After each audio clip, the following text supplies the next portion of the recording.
দ্বারা যারা নাকি নাগরিক তাদের ভোটাধিকার ফিরে আসবে। এখন বলছে বিরোধী দলরা যে ভোটের পরে আমরা ১ মাসের মধ্যে ফিরিয়ে দেব। অবশ্যই ভালো কথা। আপনারা যদি আবার সরকারে ফিরে আসেন অবশ্যই ফিরিয়ে দেবেন।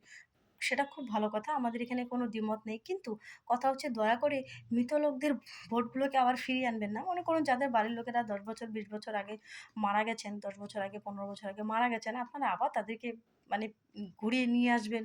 কেমন হয় না ব্যাপারটা? তারা এসে এখন আবার মানে একটা দিন বছরে ৫ বছর পরে একটা দিন আসবে ভোট দিতে। এটা এই কাজগুলো করবেন না। আর দয়া করে যারা বহিরাগত প্রমাণিত হয়ে গেছে, যারা বহিরাগত একদম 100% ভাবে প্রমাণিত হয়ে গেছে বা বহু লোকের একই লোকের ৩-৪ বুথে ৩-৪ জায়গায় ভোট দেওয়ার অধিকার আছে, সেগুলোকে ফিরিয়ে আনবেন না। এই কাজগুলো করবেন না। হ্যাঁ, যারা অরিজিনাল নাগরিক, যাদের ডকুমেন্ট সবকিছু ঠিকঠাক আছে তারপরেও কাটা গেছে। জানি কেন কাটা গেছে এটাও ষড়যন্ত্র।